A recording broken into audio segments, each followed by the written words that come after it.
आज नया दिन सुबह समय परमेश्वर की प्रस्तुति में हमें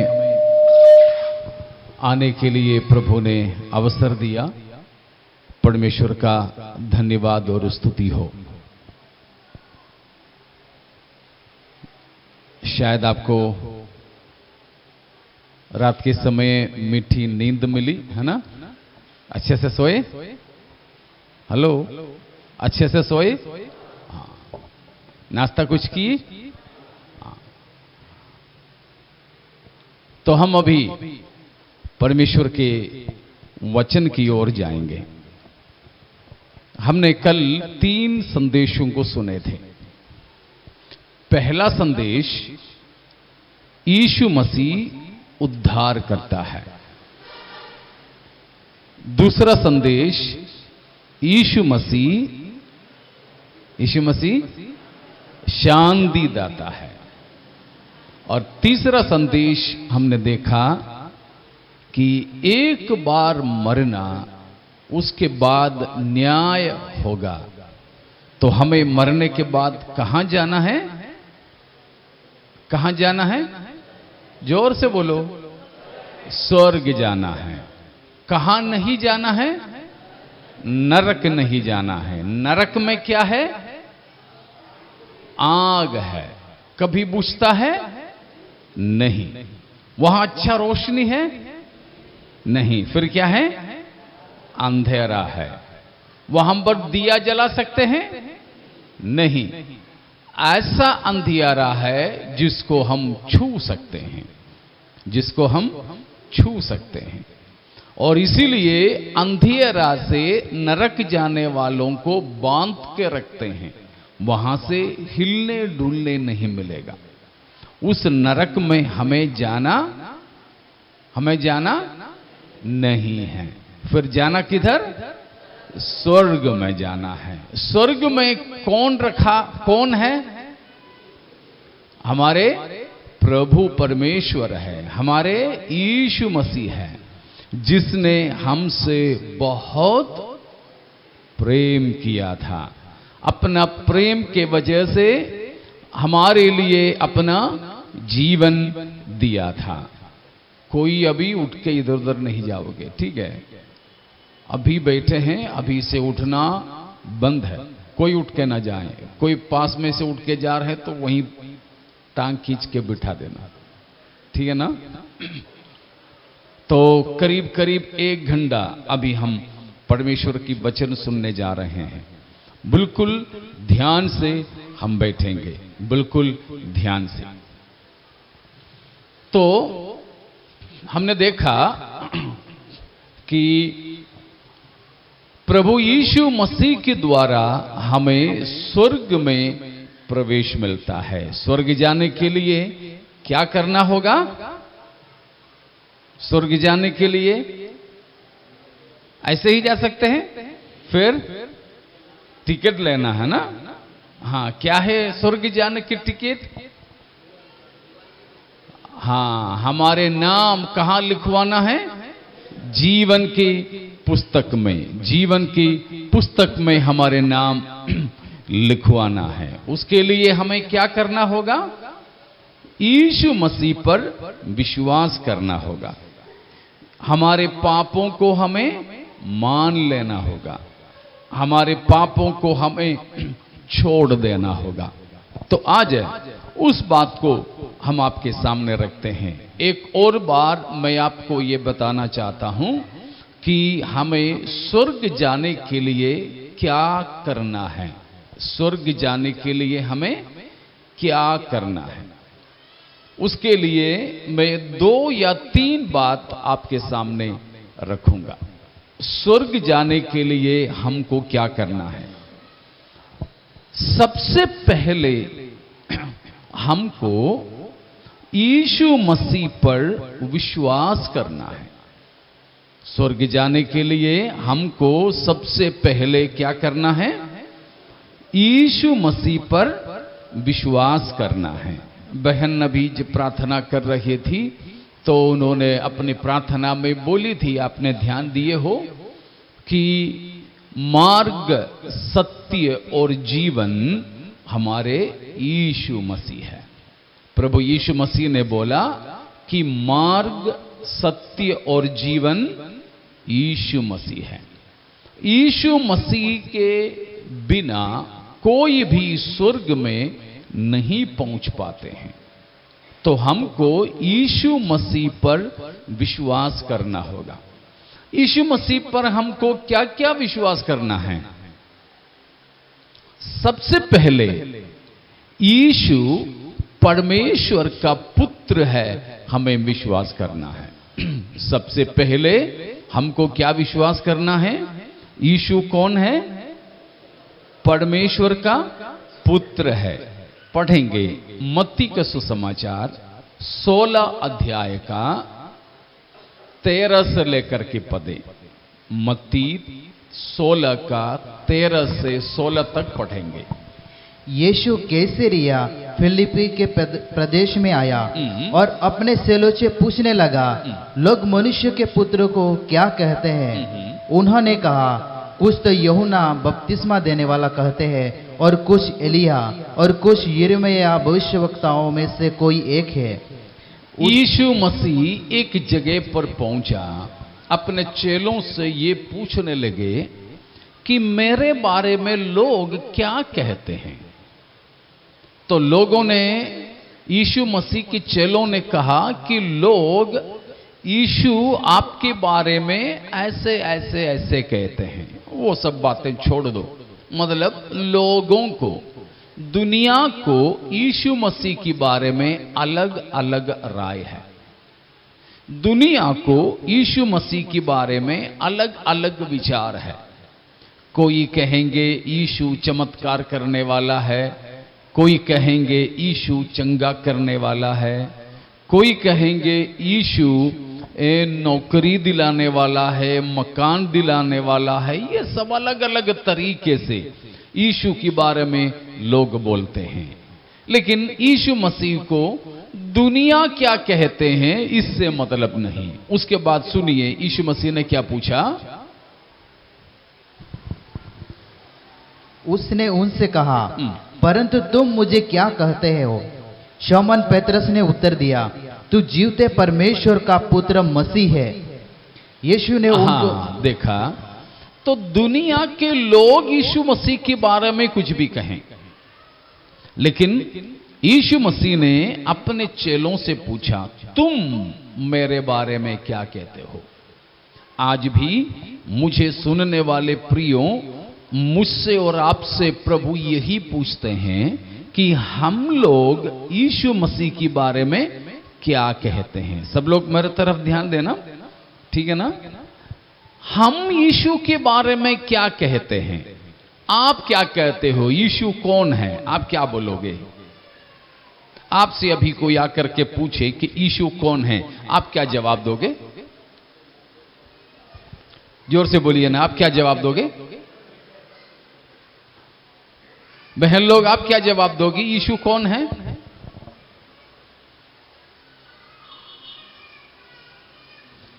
यीशु कौन है? कोई अभी आपसे आकर के पूछेंगे कि यीशु कौन है, क्या जवाब दोगे आप?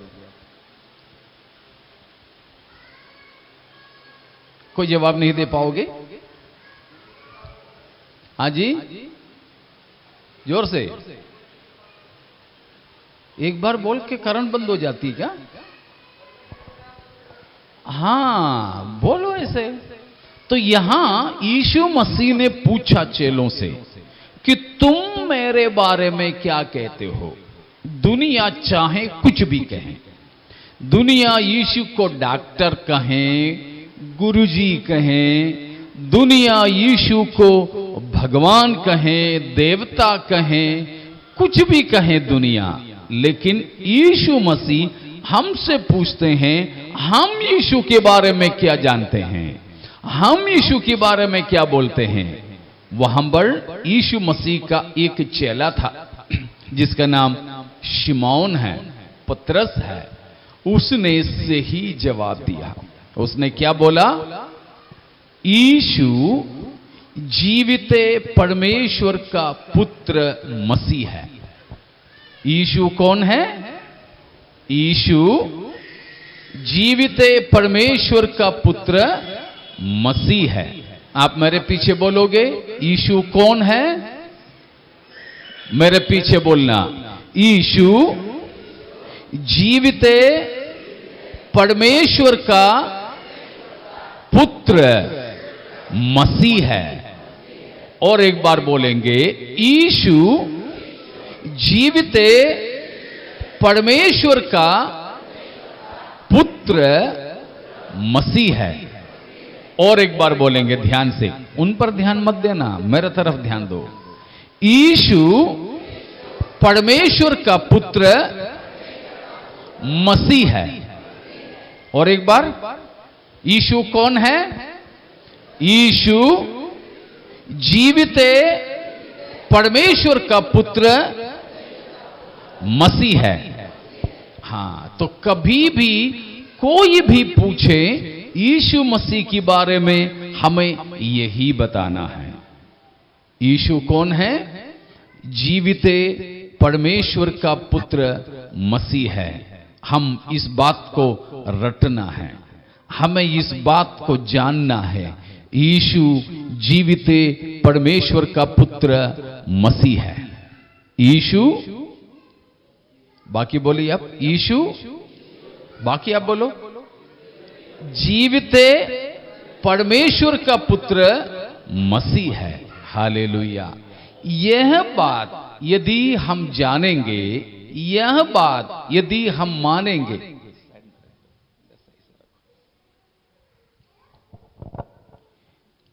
अगर ये बात हम जानेंगे और मानेंगे, उसके द्वारा हमें पापों से मुक्ति मिल सकता है।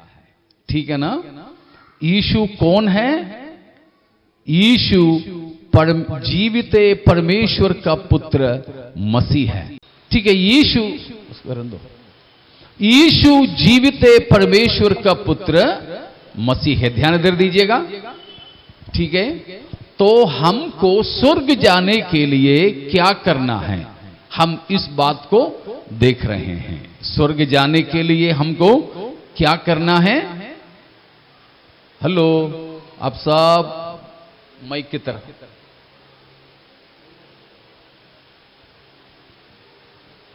हमें स्वर्ग जाने के लिए क्या करना है? पहली बात, यीशु मसीह पर विश्वास करना है। स्वर्ग जाने के लिए क्या करना है? यीशु मसीह पर विश्वास करना है। उसके लिए हमने देखा यीशु मसीह कौन है। यीशु मसीह जीविता परमेश्वर का पुत्र मसीह है। ठीक है ना? जीविता परमेश्वर का पुत्र मसीह है यीशु। यह विश्वास करोगे तो ये विश्वास हमें स्वर्ग ले जा सकेंगे। आप लोग ध्यान इधर देना, आप लोग इधर उधर चलेंगे तो आप लोग ध्यान इधर दें। तो यीशु मसीह जीवित परमेश्वर का पुत्र मसीह है। दूसरी बात, हमको यीशु के बारे में क्या विश्वास करना है? बेटा इधर ध्यान देना सब लोग। यीशु पर हमारा विश्वास दूसरी क्या होना चाहिए? पढ़ेंगे रोमियो 10 अध्याय का 9वां पद। रोमियो 10 का 9 और 10 दोनों पदों को पढ़िए। कि यदि तू अपने मुंह से यीशु को प्रभु जानकर अंगीकार करे और अपने मन में विश्वास करे कि परमेश्वर ने उसे मरे हुए में से जिलाया, तो निश्चय उद्धार पाएगा। हाँ, तो निश्चय उद्धार पाएगा। तो उद्धार पाने के लिए हमको क्या करना होगा? यीशु मरे हुओं में से जी उठा है करके विश्वास करना है। पहले हमको विश्वास करना है यीशु मसीह कौन है। ठीक है ना? दूसरी बात, यीशु मसीह मुर्दों में से जिंदा हुआ है, विश्वास करना है। विश्वास करते हो? पहली बात, यीशु परमेश्वर का पुत्र है। आप विश्वास करते हो? कितने लोग विश्वास करते हैं कि यीशु परमेश्वर का पुत्र है? Hallelujah, hallelujah. और दूसरी बात है, हमको विश्वास करना है यीशु मर गया था, लेकिन अभी यीशु मसीह मुर्दों में से जिंदा हुआ है। यीशु मसीह मरे हुओं में से जी उठा है करके कितने लोग विश्वास करते हैं? हालेलुया। मिलकर हालेलुया बोल सकते हैं ऐसे है।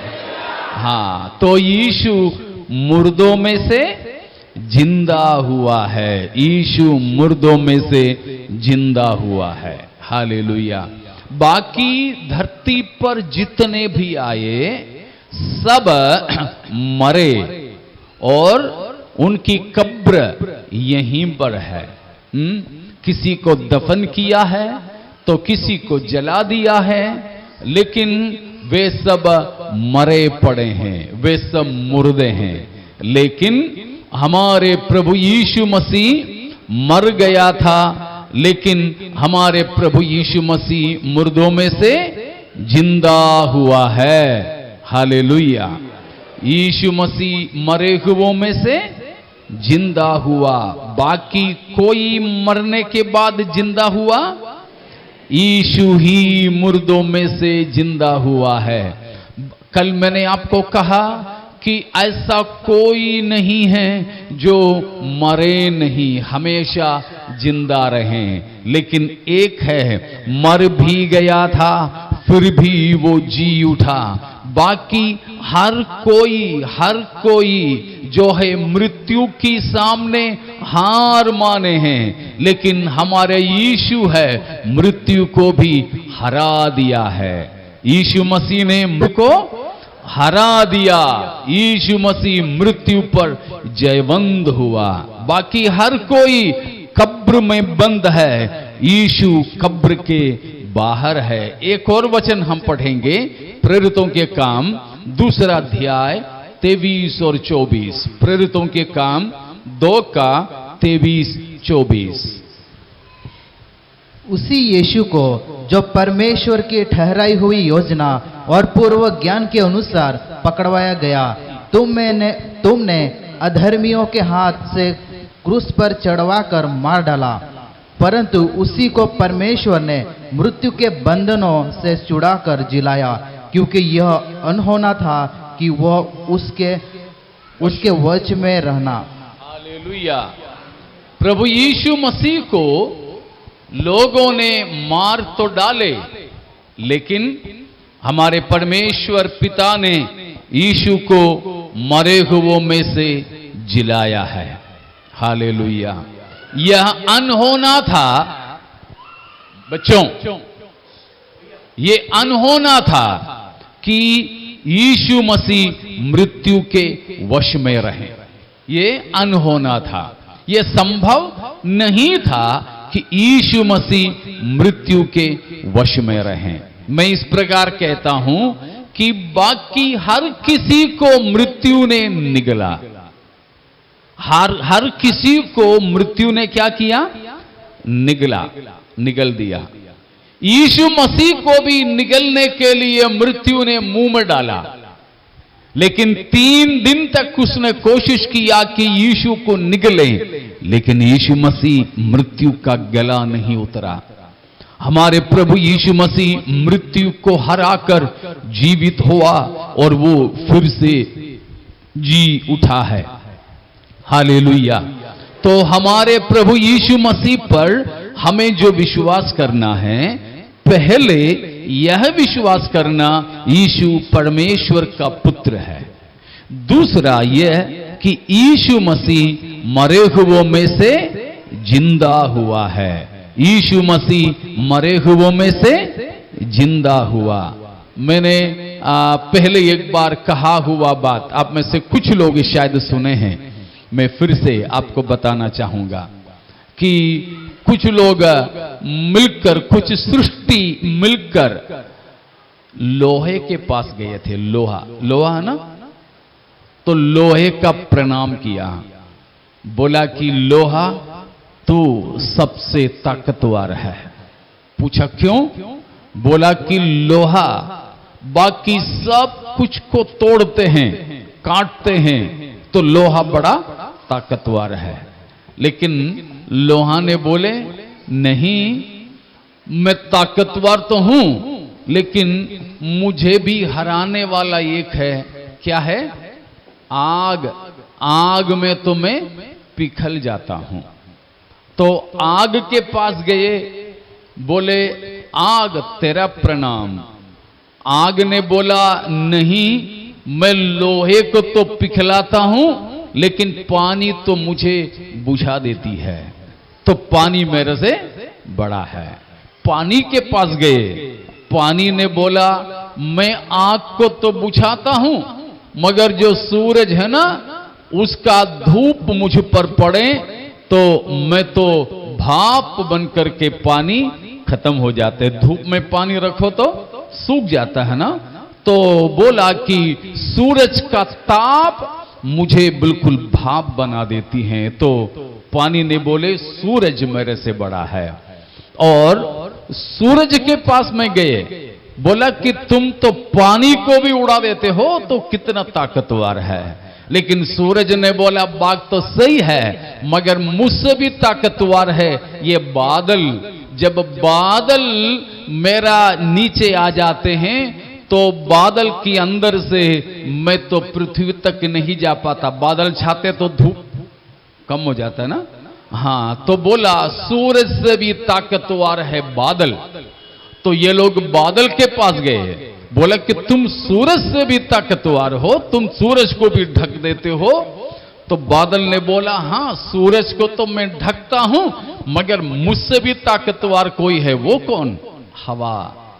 हम तो कहीं टिकने नहीं देते हैं, हवा हमको उड़ा के ले जाते। आपने देखा होगा ना, बादल को हवा उड़ा के ले जा रहे हैं, है ना। हाँ, बचपन से हम देखते आते हैं। तो बादल को तो हवा उड़ा देती है। तो ये लोग सब मिलकर हवा के पास पहुंचे, बोले तुम तो बादल को भी उड़ा देते हो, तुम ताकतवर हो। तो हवा ने बोला हाँ, मैं तो हूं ताकतवर, मगर क्या करूं, ये बड़े बड़े पहाड़ है ना, वो हमको रोक देते हैं। हम पहाड़ तक पहुंचते तो पहाड़े बोलते हम नहीं हटेंगे भाई, हम कितने सालों से उस पर लग रहे हैं, लेकिन पहाड़ अभी तक नहीं हटे। पहाड़ हमसे भी ताकतवर। तो बोले पहाड़ के पास गए, तेरा प्रणाम, तुम तो अटल खड़े हो ऐसे, हम तुम सबसे बड़ा हो। तो पहाड़ ने बोला नहीं भाई, देखो मेरे नीचे इंसान हमको खुदाई कर रहे हैं। इधर भी देखा ना, पहाड़ों को खोद खोद करके सारे मिट्टी पत्थर इंसान ले जाते हैं। बोले कि मनुष्य हमको छोटा कर देते हैं पहाड़। तो बोला इंसान तुमसे भी ताकतवर है। बोला हाँ, इंसान हमसे भी ताकतवर है। तो ये लोग सब मिलकर इंसान के पास आए, प्रणाम इंसान, तुम तो बड़ा ताकतवर हो, बाकी सबको भी हराने वाला पहाड़ को भी तो तुम छोड़ते नहीं हो। तो इंसान ने बोला हम तो है ताकतवर, मगर हमसे भी ताकतवर एक है। वो कौन? बोला कि हम में से कंगाल को भी, धनवान को भी, पढ़े लिखे को भी, अनपढ़ को भी, स्त्री को, पुरुष को, जवान को, बुढ़े को, बच्चों को, सबको हमारे बिना अनुमति से भी ले जाने वाले मौत, मृत्यु, हम सबको हरा देते हैं। हमारे बाप दाताओं को हरा दिए, हमारे राजा महाराजाओं को भी हरा दिए, तो मृत्यु हम सबको भी हरा देते। मृत्यु के सामने हम हार गए हैं। तो बोला मृत्यु सबसे बड़ा ताकतवर। बोला हाओ, मृत्यु है सबसे बड़ा ताकतवर। ये सब जाकर के मृत्यु के दंडवत करने लगे। बोले मृत्यु तू है सबसे बड़ा ताकतवर। लेकिन ये सुनते ही मृत्यु के अंदर गुस्सा आया, रोना आया। पूछा क्यों गुस्सा कर रहे हो, क्यों रो रहे हो? बोला ये बात सही है कि मैं बाकी हर किसी को हराया, कोई अभी तक मेरी सामना नहीं किया, मगर एक है जिसने मुझे भी हराया है। एक। बोला तुमको भी हराने वाला कोई है? आप नाम दे सकते हो उसका, जिसने मृत्यु को भी हराया। हालेलुया। हमारे प्रभु यीशु मसीह मृत्यु को भी हराया है। मृत्यु को भी यीशु मसीह ने अपने पांव की तलवे कर दिया। हमारे प्रभु यीशु मसीह मृत्युंजय प्रभु यीशु मसीह है। हमारे प्रभु यीशु मसीह कौन है? मृत्युंजय प्रभु यीशु मसीह। ये हमें विश्वास करना है कि यीशु मरे हुओं में से जी उठा है। विश्वास करते हो? हालेलुया। अगर हम यीशु मसीह पर विश्वास करें जो मरे हुओं में से जी उठा है, हम भी उसके समान जी उठेंगे। हम भी यीशु के समान जी उठेंगे। जैसे यीशु स्वर्ग गया, वैसे हम भी यीशु के साथ स्वर्ग जाएंगे। जैसे यीशु मृत्यु को हराया, वैसे ही हम भी मृत्यु को हराएंगे। हालेलुया। तो प्यारो, हमें ये बात विश्वास करना है, यीशु परमेश्वर का पुत्र है। दूसरा, यीशु मरे हुओं में से जी उठा है। जी उठा है। कितने दिन के लिए यीशु मसीह जी उठा है? युगान युग के लिए यीशु मसीह जी उठा है। जल्दी वो भी वचन पढ़िए, प्रेषितों के प्रकटीकरण प्रकाशित वाक्य पहला अध्याय का 17 और 18। प्रकटीकरण 1 का 17-18। जब मैंने उसे देखा तो उसके पैरों पर मुर्दा सा गिर पड़ा। यूहन्ना यीशु को देखकर यीशु के पैरों पर मुर्दा सा गिर पड़ा। हाँ, उसने मुझ पर अपना दाहिना हाथ रख कर कहा। यीशु मसीह यूहन्ना पर अपने दाहिने हाथ रख करके यूहन्ना से कहा, मत डर, मत डर। मैं प्रथम और अंतिम और जीवता हूँ। मैं प्रथम हूँ, अंतिम हूँ और जीवता हूँ। आगे, मैं मर गया था। मैं मर गया था। यीशु मसीह आज हमसे भी कहते हैं, मत डर और अब मत डर।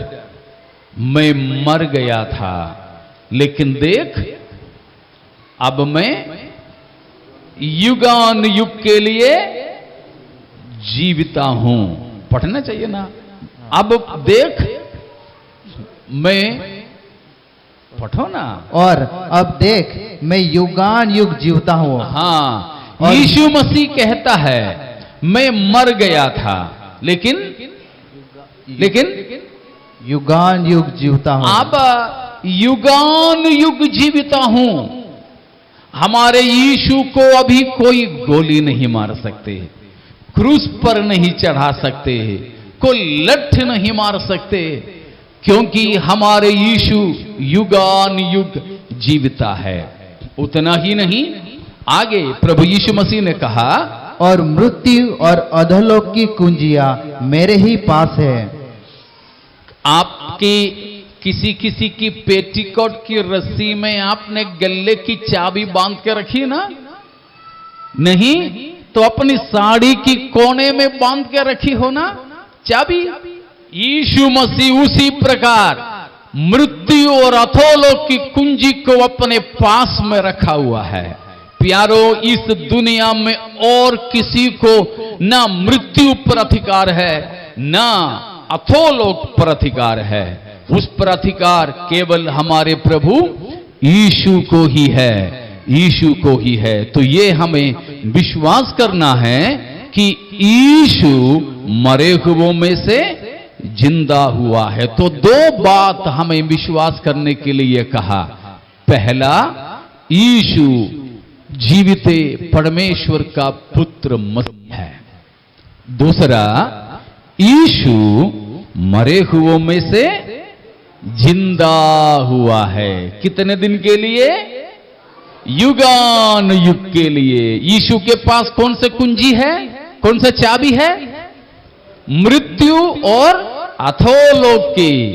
इसीलिए प्यारों, आपको डरना नहीं मृत्यु से। कल शाम को मैं आपको बता रहा था, हम सबके जीवन में सबसे ज्यादा जो डर है मृत्यु का रहता है ना। लेकिन जो लोग यीशु मसीह पर विश्वास करें, उनकी अंदर से मृत्यु का डर दूर हो गया है। मृत्यु का डर दूर हो गया, क्योंकि प्रभु यीशु मसीह ने मृत्यु को हरा दिया। यीशु पर विश्वास करने वाले भी यीशु के समान मरने के बाद जिंदे हो जाएंगे।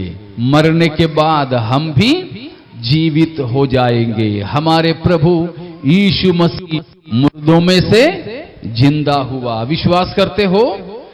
हालेलुया।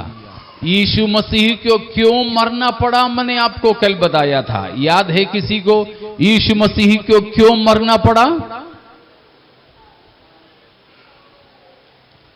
हमारे पापों के कारण। हमको जो मरना था वो यीशु मसीह ने सह लिया। यीशु मसीह ने सह लिया। हालेलुया। तो प्रभु यीशु हमारे पापों के कारण मरा, लेकिन हमारे उद्धार के लिए वह जिंदा हुआ। ये हमें विश्वास करना होगा। ठीक है ना? तो हम देख रहे हैं स्वर्ग जाने के लिए हमें क्या करना है।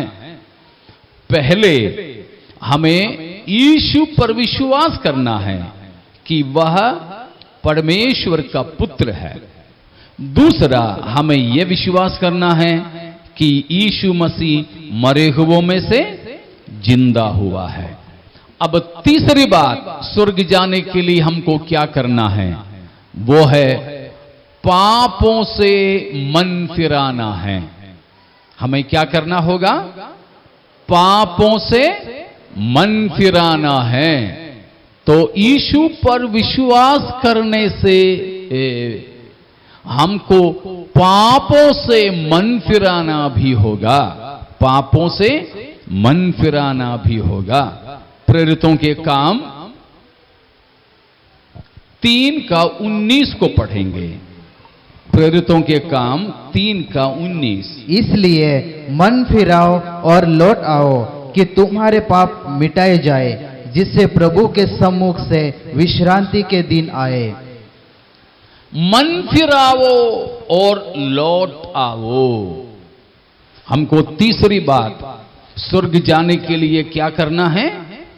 पापों से मन फिराना है। कल हमने देखा हम सब कौन है? पापी है। हम सब मनुष्य कौन है? पापी है। तो हमें पापों से मन फिराना है। पापों से हमें मन फिराना है। देखो प्यारो,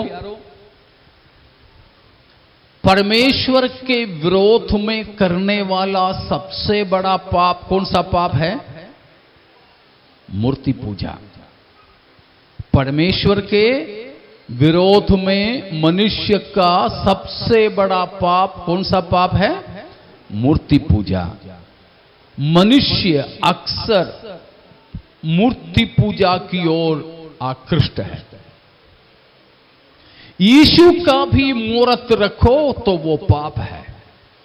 क्रूस का भी मूर्त रखो तो पाप है। इन किसी की भी दंडवत नहीं करना। समझ में आ रहा ना? किसी भी, आप पढ़ लीजिएगा रोमियो 1 अध्याय उसकी 19 से लेकर, रोमियो 1:19 से।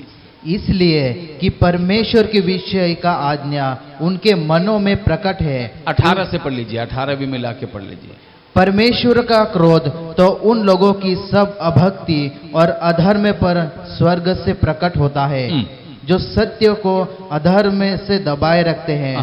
इसलिए कि परमेश्वर के विषय का ज्ञान उनके मनों में प्रकट है। परमेश्वर ने अपना पहचान मनुष्यों के हृदय में प्रकट किया है, क्योंकि परमेश्वर ने उन पर प्रकट किया है उसके अनदेखे गुण, अर्थात उसकी सनातन सामर्थ्य और परमेश्वरत्व जगत की सृष्टि के समय से उसके कामों के द्वारा देखने में आते हैं। परमेश्वर की महिमा सृष्टि में फैला हुआ है।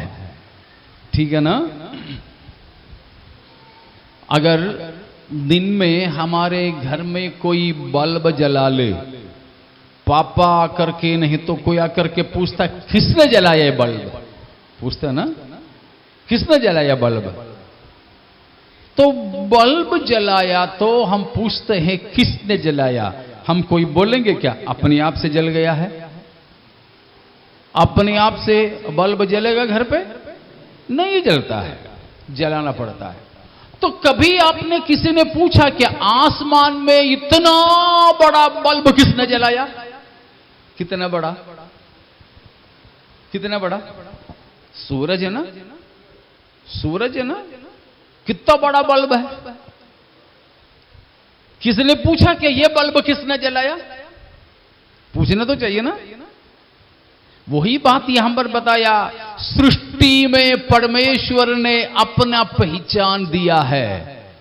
जब हम यह बल्ब को देखें तो पहचानते हैं कोई इसको लगाया है, लगवाया है, चालू किया है। तो इतना बड़ा सूरज को, चांद सितारों को देखें तो हमें मालूम हो जाते हैं ये सारी चीजों को बनाने वाला तो कोई है, बनाने वाला तो कोई है। कल सुबेरे हम लोग आए थे तो हमको उनके घर में नाश्ता का प्रबंध किया था। तो नाश्ता करते समय भाई साहब ने पूछा ये किसने बनाया है? और कल शाम को भी उसी खाने के बारे में तारीफ कर रहे थे विनू साहब, कि बोला बेटा शायद शिनू ने बनाया ना, शिनू बहुत बढ़िया बनाया। तो कुछ खाते हैं पीते हैं तो पूछते हैं किसने बनाया? किसने बनाया? अच्छा कोई कपड़ा हमने पहना तो पूछेंगे कौन सा दुकान में सिलवाया, पूछते हैं ना, हाँ सिलवाया कहां। तो इतना बड़ा दुनिया सजाया गया है तो हमने किसी ने पूछा ये दुनिया किसने सजाई है? किसने सजाया है दुनिया को? जोर से बोले, परमेश्वर ने सजाया है। तो परमेश्वर अपना पहचान हमें दी है। आगे पढ़िए। यहां तक कि वे निरुत्तर है, इस कारण कि परमेश्वर को जानने पर भी उन्होंने परमेश्वर के योग्य बड़ाई और धन्यवाद न किया, परंतु व्यर्थ विचार करने लगे, यहां तक कि उनका निर्बुद्धि मन अंधेरा हो गया। आगे, वे अपने आप को बुद्धिमान जताकर मूर्ख बन गए। मनुष्य का पाप क्या है यह हम बताया है। वे अपने आप को बुद्धिमान जताकर मूर्ख बन गए हैं। कैसे? और अविनाशी परमेश्वर की देखा उनकी पाप क्या है। अविनाशी परमेश्वर की महिमा को नाशवान मनुष्य, नाशवान चार चीजों के रूप में बदल डाला। मनुष्य और पक्षियों और चौपाइयों, चार पाई की जानवरों और रेंगने वाले जंतुओं की मूर्ति की समान में बदल डाला। मनुष्य की सबसे बड़ा पाप है ये। क्या है? अविनाशी परमेश्वर की महिमा को नाशवान मनुष्य, नाशवान पक्षियां, नाशवान चारपाइयों चौपायों और नाशवान रेंगने वाले जंतुओं के मूर्त के समान बदल डाला।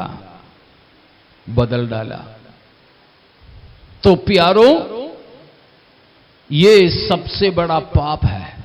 हमको उद्धार पाने के लिए, हमको स्वर्ग जाने के लिए पापों से मन फिराना है। उसका पहला मतलब है मान लें प्रभु जी मैं एक पापी हूं, मैं स्वभाव से भी पापी हूं, कर्म से भी पापी हूं। हम स्वभाव से भी पापी हैं और कर्म से भी पापी है। हमारा सबसे बड़ा पाप का कर्म है मूर्ति पूजा।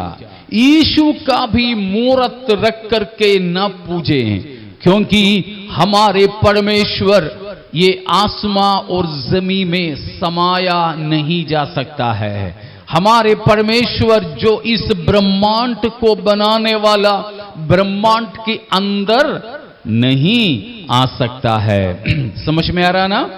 ब्रह्मांड को बनाने वाला, दुनिया बनाने वाला, दुनिया से बड़ा कि छोटा है? दुनिया बनाने वाला दुनिया से बड़ा कि छोटा? बड़ा है। तो वो इस दुनिया में समाया जाएगा? नहीं समाया जाएगा। इसीलिए हम लोग गीत गाते हैं, भूमि आकाश में समा न सका, मंदिरों में तू रह न सका, नम्र होकर चरनी में पैदा हुआ, मानो में हमारे घर तू बना। देखा, भूमि आकाश में वो समा ना सका, मंदिरों में वह रह ना सका, लेकिन नम्र होकर इस धरती पर एक कुंवारी की कोख में पैदा होकर दुनिया में आया, वो हमारे यीशु। तो प्यारो, हमारे मन फिराने का पहला पाप है मूर्ति पूजा। मूर्ति पूजा यीशु का हो, सूली क्रूस का हो, तक का दंडवत मत करना। ठीक है ना? मत करना, क्योंकि परमेश्वर को हम इन किसी चीजों में समाया जा नहीं सकता है। वो इससे परे हैं, इससे परे हैं। परमेश्वर हाथ से बने हुए मंदिरों में, गिरजाघरों में नहीं रहता। चर्च में परमेश्वर रहता है? नहीं। चर्च की मकान आप कितना भी बड़ा और बढ़िया बना लो तो भी परमेश्वर उसमें नहीं बैठ सकता है। समझ रहे हो ना? इसीलिए हैं हम लोग रात को चर्च ताला बंद करके जाते हैं तो जीरो बल्ब जला के नहीं देते हैं। अब बेचारे प्रभु यहीं अकेला रहेगा, डर ना लगने दो, इसलिए एक जीरो बल्ब जला करके देते हैं। ना ना, हम इसीलिए नहीं करते हैं क्योंकि हम यहां से चले जाएं तो प्रभु भी यहां से हमारे साथ निकलेंगे। ठीक है ना? ये चाहे चर्च हो या और कोई हाल हो, लेकिन जहां प्रभु के लोग आएंगे वहीं हमारे प्रभु उपस्थित होते हैं। तो प्यारो, हमें समझना हम पापी हैं। मूर्ति पूजा की पाप से हमें मन फिराना है। मूर्ति पूजा की पापों से हमें मन फिराना है। अगर आप में से कोई भी किसी भी मूर्त की दंडवत करते हैं, समझ लें ये पाप है, मत करें। आपके घर में यीशु का भी फोटो रख करके बत्ती जलाते हो तो मत करना। ठीक है ना? मान लीजिए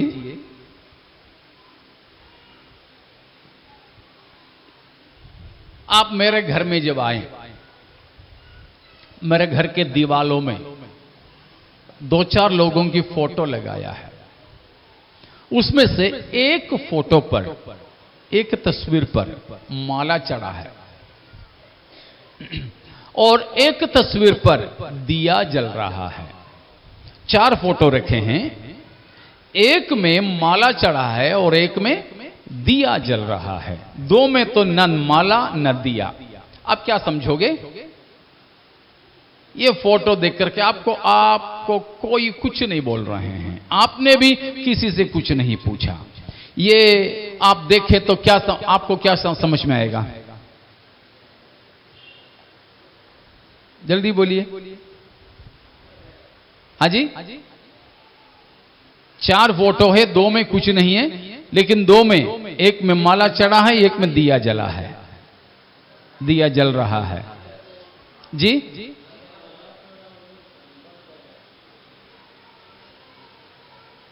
2 फोटो में जो कुछ नहीं चढ़ा है वे लोग जिंदे हैं। फोटो जरूर लगा है लेकिन वे जिंदे हैं। लेकिन जिसकी फोटो पे माला चढ़ा वो मर गया। और जिसकी फोटो पे दिया जल रहा है ना, तो बल्ब जल रहा है, वो भी खत्म। सही है ना? तो यीशु मसीह का या हम पूजने वाले ईश्वर का फोटो लगा करके माला चढ़ाएं, बत्ती जला दें, दिया जला दें, तो क्या मतलब है उसका? वो मर गया है। यीशु का फोटो लगाकर या क्रूस का फोटो लगा करके आप माला चढ़ा दें या फिर आप दिया जला दें, तो मतलब क्या हुआ है? यीशु मर गया है। मर गया क्या?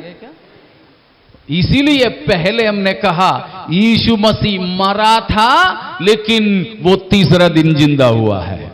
इसीलिए जीवित परमेश्वर की मूरत ना रखें, जीवित परमेश्वर की मूर्तियों का पूजा ना करें। जो कोई भी मूर्त की पूजा करें, वे ये बात को साबित करते हैं कि उस पे दिखाए गए लोग रहे नहीं, लेकिन हमारे परमेश्वर जीवित है, सारे विश्व को बनाने वाला है। इसीलिए कोई मूर्त की पूजा करते हुए परमेश्वर से पाप ना करें। ऐसा किया पाप है तो आज हमें मन फिराना है, तो वो है पापों से मन फिराना, और हम स्वर्ग के वारिस बन जाएंगे। समझ में आ रहा ना? और अगली बात, मनुष्य साधारण तौर पर करने वाला पाप, साधारण, आजकल तो बिल्कुल साधारण सी बात हो गई। मैं आपसे पूछना चाहूंगा कि हमने अभी देखा कि परमेश्वर के विरोध में सबसे बड़ा पाप मूर्ति पूजा है, तो अपने ही विरोध में सबसे बड़ा पाप कौन सा है? खुद की विरोध में सबसे बड़ा पाप कौन सा पाप है?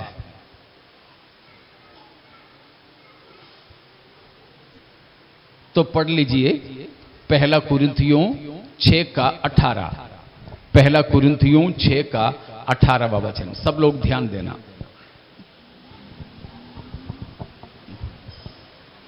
व्यभिचार से बचे रहो।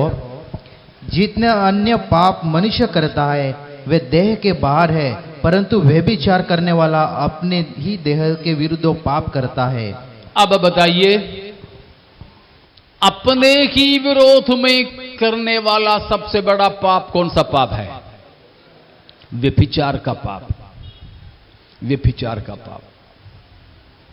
मनुष्य इस पाप में आज बिल्कुल डूबे नजर आते हैं। समझ में आ रहा ना? लेकिन जो यीशु के पास आएंगे, जो स्वर्ग जाना चाहेंगे, वे इस पाप से बचे रहें। व्यभिचार करने वाले कोई परमेश्वर के राज्य के वारिस नहीं होंगे। व्यभिचार करने वाले कोई स्वर्ग नहीं जाएंगे, स्वर्ग नहीं जाएंगे। इसीलिए हमें जो प्रभु के कहलाते हैं, यीशु के लोग हैं, उन्हें इस पाप से बचे रहना है। चाहे आप कुंवारे कुंवारियां हो, चाहे आप शादीशुदे हो, ठीक है, हमको व्यभिचार की पाप से बचे रहना है। क्योंकि बाकी सब पाप जो मनुष्य करता है वो अपने शरीर के बाहर है, लेकिन व्यभिचार करने वाला अपने ही देह के विरुद्ध में पाप करता है। समझ में आ रहा ना? इसीलिए इस पाप से हमें बचे रहना। मैं आपको ये नहीं चाहूंगा कि आप बताएं कि आप ऐसे पाप में हैं या नहीं, लेकिन आपको पता है आज परमेश्वर हमसे कहते हैं कि बिल्कुल ध्यान दीजिएगा कि हम व्यभिचार की पाप से बचे रहें। व्यभिचार की पाप से हम बचे रहें। बिल्कुल भी ये पाप करने वाले परमेश्वर के राज्य में नहीं जाएंगे, नहीं जाएंगे। प्यारों, परमेश्वर ने हमको पारिवारिक जीवन प्रदान किया है ना? यहां पर कितने लोग हैं पति पत्नी लोग, मतलब शादीशुदा लोग कितने हैं? हाथ जरा उठाइएगा। लगभग सभी शादीशुदे हैं, कुछ ही हमारे बच्चे बैठे हुए हैं। तो हमको परमेश्वर ने ये पारिवारिक जीवन किस लिए दिया है? क्यों हमको पति पत्नी के तौर पर जोड़ा है? मेरी भी पत्नी बैठी है, मेरा भी 2 बेटे हैं, उसमें से छोटा वाला यहां बैठा है, मैं भी परिवार के साथ आया हूं। हमें परमेश्वर ने पारिवारिक जीवन किस लिए दिया है? किस उद्देश्य के साथ दिया है? क्यों भाइयों, आपने शादी इसलिए किया कि पत्नी आपको रोटी बना करके खिला दे, या इसलिए शादी किया कि आपके भैंस बैल को चारा ढूंढने के लिए कोई नहीं था तो चलो शादी करके ये को ला लेते हैं, इसलिए था? नहीं। क्यों आपने इसलिए शादी किया कि आपकी गाड़ी चलाने के लिए कोई ड्राइवर नहीं था तो चलो एक ड्राइवर को अपना ले, इसलिए था? शादी परमेश्वर अनुमति देने का एक मुख्य कारण या मुख्य उद्देश्य में आपके सामने रखता हूं। पढ़ लीजिए 1 कुरिन्थियों 7 अध्याय का 2 वचन। 1 कुरिन्थियों 7 का 2। परंतु व्यभिचार के डर से हर एक मनुष्य की पत्नी और हर एक स्त्री का पति हो। अगला वचन भी, पति अपनी पत्नी का हक पूरा करे और वैसे ही पत्नी भी अपने पति का। पत्नी को अपनी देह पर अधिकार नहीं पर उसके पति का अधिकार है, वैसे ही पति को भी अपनी देह पर अधिकार नहीं परंतु पत्नी का है। देखा, ये पूरा अध्याय पारिवारिक जीवन के बारे में है। कुंवारे कुंवारियों के लिए उसमें लिखा है, शादीशुदों के लिए लिखा है, तलाकशुदों के लिए लिखा है। पूरा अध्याय पारिवारिक जीवन के संबंध में लिखा है। उसमें हमने 2 पद में देखा कि परमेश्वर ने पारिवारिक जीवन के लिए अनुमति इसीलिए दिया है, व्यभिचार की डर से। हमको परमेश्वर ने किस लिए पारिवारिक जीवन दी है? इसलिए कि हम व्यभिचार से बचे रहें, ठीक है ना? इसीलिए शारीरिक संबंध अगर हमें बनाना है, केवल अपने अपने पति अपने अपनी पत्नियों के ही बीच में। कई ऐसे लोग हैं कि तड़गांव में काम करते हैं तो इधर भी एक पत्नी, नंदुरबार में काम करें तो वहां जाते समय के लिए उधर एक पत्नी, बंबई चलते हैं काम करते हैं तो उधर भी एक, जिस शहर में जाएं वहां एक एक को करके रखते हैं और घूमते रहते हैं। पाप है। आप चाहें कलीसिया में, मंडली में कितने भी बड़ा पदाधिकारी हो, आपके द्वारा मंडली संस्थापित हुए हो, आपने मंडली के लिए जगह दिया हो, आपने मंडली का मकान बांधवा करके दिए हो, ठीक है, परवाह नहीं। इस पाप से मन यदि नहीं फिराया तो स्वर्ग के राज्य में प्रवेश नहीं कर सकते हैं। अगर कोई भी ऐसा पति है जो अपनी पत्नी से विश्वासघात करता है, आज मन फिराए। कोई ऐसी पत्नी है अपने पति से विश्वासघात करती हो तो आज मन फिराए। कोई जवान बच्चे, कुंवारे कुंवारियां हैं जो इस व्यभिचार की पाप में लिप्त है, शायद आप मोबाइल के द्वारा, इंटरनेट के द्वारा, ऐसे किसी भी रीति से क्यों न हो, कॉलेज में, स्कूल में, मोहल्ले में, चर्च में, किधर भी हो, शादी से पहले का हर प्रकार की रिश्ता परमेश्वर के सामने अपवित्र और पाप है। उस पाप से हम मन फिराए। आज हम अगर स्वर्ग जाने के योग्य बनना है तो हमें चाहिए इन पापों से मन फिराएं। एक और वचन पढ़िएगा, प्रकाशित वाक्य ही 22 अध्याय का 12 से 15 तक, सबसे आखिरी किताब 22 अध्याय उसका 12 से 15 तक। हाँ जी। देख मैं शीघ्र आने वाला हूँ और हर एक के काम के अनुसार बदला देने के लिए प्रतिफल मेरे पास है। यीशु मसीह कहता है कि यीशु मसीह जल्दी आने वाला है, हर किसी को अपने कामों के अनुसार प्रतिफल देंगे। फिर मैं अल्फा और ओमेगा, पहला और अंतिम और आदि और अंत हूँ। हाँ। धन्य वे हैं जो अपने वस्त्र धो लेते हैं। धन्य वे हैं जो अपने वस्त्र को धो लेते हैं। वो वस्त्र का मतलब ये कपड़ा नहीं, साड़ी पजामा कुर्ता पैंट शर्ट नहीं, उसके वस्त्र के बारे में नहीं। यहां बताया गया वस्त्र का मतलब है जिंदगी, जीवन। क्योंकि धन्य है वे जो अपना जीवन को पवित्र करता है, वो है उसका मतलब। हाँ, आगे। क्योंकि उन्हें जीवन के वृक्ष के पास आने का अधिकार मिलेगा और वे फाटकों से होकर नगर में प्रवेश करेंगे। पर कुत्ते और टोन्हे और व्यभिचारी और हत्यारे और मूर्ति पूजक और हर एक झूठा चाहने वाला और गढ़ने वाला बाहर रहेगा। देखा, जीवन का वृक्ष का फल जो स्वर्ग में है, उसमें हमें हिस्सा पाना है तो हमारे जीवन रूपी कपड़े को क्या करना पड़ेगा? धोना पड़ेगा, मतलब पवित्र करना पड़ेगा। हमारे जीवन रूपी कपड़े को कहां धोएंगे? ताप्ती में, नर्मदा में, सोनाली, ऐसे कोई नदी है ना, उन किसी में धोने से, निर्मा से, विम से, सर्फ से धोने से हमारी जिंदगी रूपी कपड़ा साफ होगा? नहीं। फिर कहां से? यीशु मसीह के लहू में हमारे जीवन को धोना है। हालेलुया। कलवरी से बहने वाला यीशु की लहू की नदी में अपने आप को विश्वास के द्वारा देने से हमारे जीवन का कितने भी बड़ा पाप है धो सकता है। हालेलुया।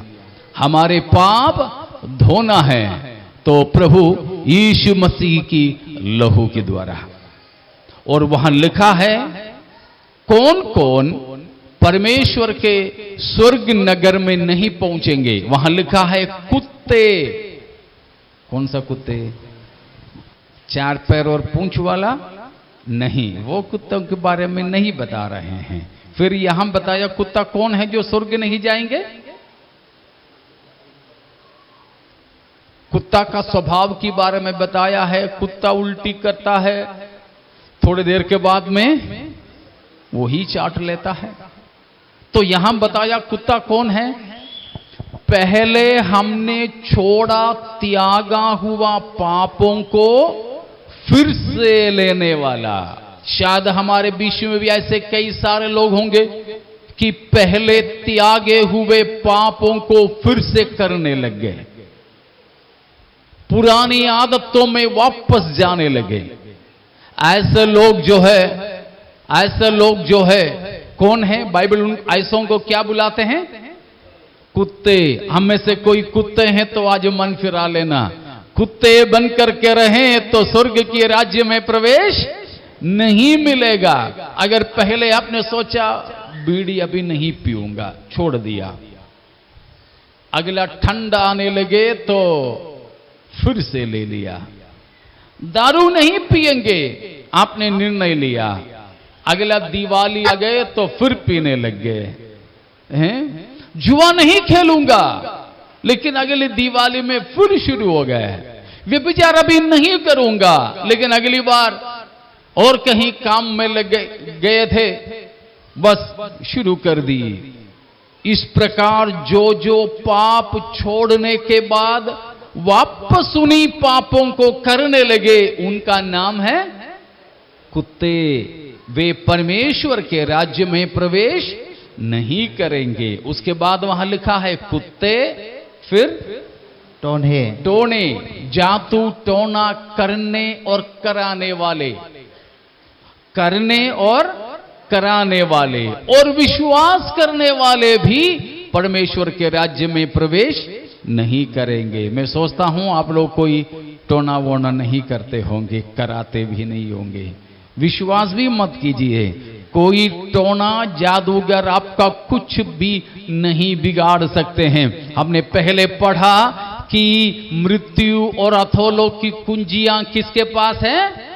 हमारे यीशु मसीह के पास है, जादूगर के पास में नहीं है। ठीक है, इसलिए जादूगर भी आपको चुटकी बजा करके बोले 2 हफ्ते के अंदर तुमको हम मिट्टी में मिला देंगे, चुटकी बजा के बोल देना मृत्यु की और अधोलोक की कुंजी मेरा प्रभु यीशु के पास है। हालेलुया। कोई जादूगर आपका कुछ नहीं बिगाड़ सकते हैं। ठीक है ना, कुछ नहीं बिगाड़ सकते हैं। हालेलुया। तो जादू टोना करने वाले भी कहां नहीं प्रवेश करेंगे? स्वर्ग राज्य में प्रवेश नहीं करेंगे। तीसरी बात, कौन? व्यभिचार करने वाले। व्यभिचारी भी कहां प्रवेश नहीं? स्वर्ग राज्य में, परमेश्वर के राज्य में प्रवेश नहीं करेंगे। उसके बाद हत्यारे, हत्या करने वाले, किसी भी तरह की हत्या करने वाले भी कहां नहीं जाएंगे? स्वर्ग में नहीं जाएंगे। ठीक है ना? कैसे भी, चाहे पत्नी की करें, पति की करें, बच्चों की करें, पड़ोसियों को करें, गांव वालों को करें, किसी की भी हत्या करने वाले प्रभु के राज्य में नहीं जाएंगे। फिर मूर्ति पूजक, मूर्ति पूजक, उसके बारे में मैंने बताया। मूर्ति पूजा करने वाले प्रभु के राज्य में नहीं जाएंगे। उसके बाद कहा है, और हर एक झूठ का चाहने वाला, झूठ का चाहने वाला और झूठ का गढ़ने वाला। कुल मिलाकर के बोलूं, कोई भी झूठे परमेश्वर के राज्य में नहीं जाएंगे। हम झूठ बोलते हैं, अभी नहीं बोलना, कम से कम हम झूठ बोलते हैं, नहीं बोलते? बोलते हैं कि नहीं? नहीं बोलते? वो जरा जोर से बोलिए। बोलते हैं। इधर भी बैठ के बोल रहे हैं कि हम नहीं बोलते हैं। हम झूठ बोलते हैं तो समझ लीजिए झूठ इतना गंभीर पाप है जो हमें स्वर्ग जाने से रोक सकता है। तो हमें इन तमाम पापों से क्या करना होगा? क्या करना होगा? मन फिराना होगा, मन फिराना होगा। पड़ोसी की मुर्गी आपके घर में आके अंडा दे दे तो धन्यवाद बोल के अंडा मत लेना, धन्यवाद बोल के अंडा वापस कर देना। हाँ, घर वाले बोलते हैं कोई बात नहीं दीदी, आपके घर में दिया ना उसने अंडा, आप ले लो, तो आप बिल्कुल धन्यवाद उसको भी बोल दे, परमेश्वर को भी बोल दे, चाहे तो वो मुर्गी को भी बोल दो। हाँ, कल भी आके डाल देना बोलना। तो वो घर वाले देते हैं तो ले लो, कोई दिक्कत नहीं, ठीक है ना। और पड़ोसी की खेत को अपने जानवर से मत खिलवाना, ठीक है। तो उस तरह जब खेती करने के समय में पड़ोसी की जो जमीन का किनारा अपने फावड़े से थोड़ा थोड़ा करके नहीं लेना, और बरसात के समय में अपना बाउंड्री का पत्थर निकाल के और बढ़ा के पड़ोसी वाले में मत डालना। ये सब अक्सर होता है। इस तरह सब करने वाले कोई परमेश्वर के राज्य में, परमेश्वर के राज्य में प्रवेश नहीं करेंगे। चर्च में आकर हल्लेलुया धन्यवाद बोल ले और बाकी सब काम पहले जैसे करते रहें तो ये मसीहियत नहीं है। मन फिराए, इसलिए कहा है मन फिराए। अगर हमने यीशु पर विश्वास किया, अगर हमने प्रभु को अपना लिया, तो चाहिए हमारे जीवन में बदलाव हो, मन फिराव के योग्य फल आना चाहिए। तो आइए आज हम अपने जीवनों को समर्पित करें। आज मैंने 2-3 बातें बताया, स्वर्ग जाने के लिए हमें क्या करना है। समझ में आया क्या करना है हमें स्वर्ग जाने के लिए? पहली बात, जोर से कोई बोले। पहली बात, यीशु पर विश्वास करें कि यीशु परमेश्वर का पुत्र मसीह है। यीशु कौन है? जोर से बोलेंगे जवाब, यीशु कौन है? परमेश्वर का पुत्र मसीह है। और दूसरी बात, हमको क्या विश्वास करना है? यीशु मरे हुओं में से जिंदा हुआ है। हालेलुया। और तीसरी बात हमने देखा, हमें पापों से मन फिराना है। पापों का एक बड़ा लिस्ट हमने दिया, पाप की एक बड़ी कतार, एक जो है तालिका, पट्टिका मैंने आपको दिया, कुछ बातें।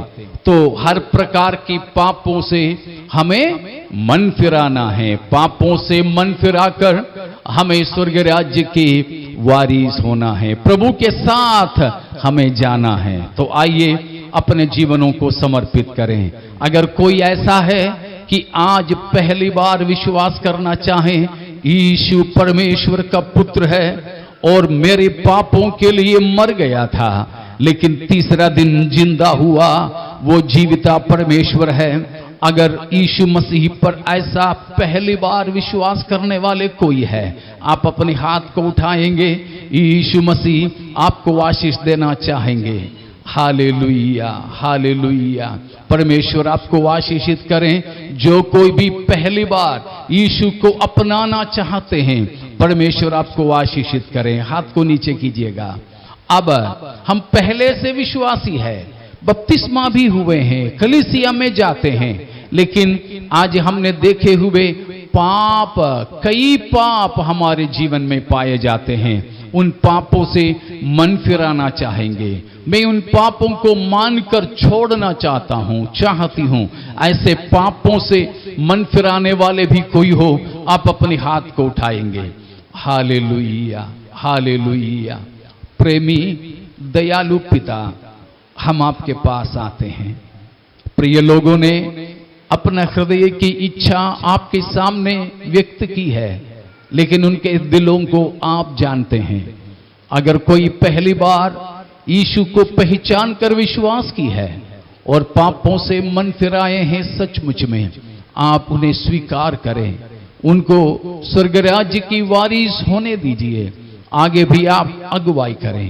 प्रार्थना सुनने के लिए धन्यवाद, यीशु मसीह के नाम से आमीन। परमेश्वर इन वचनों के द्वारा हमें आशीषित करें।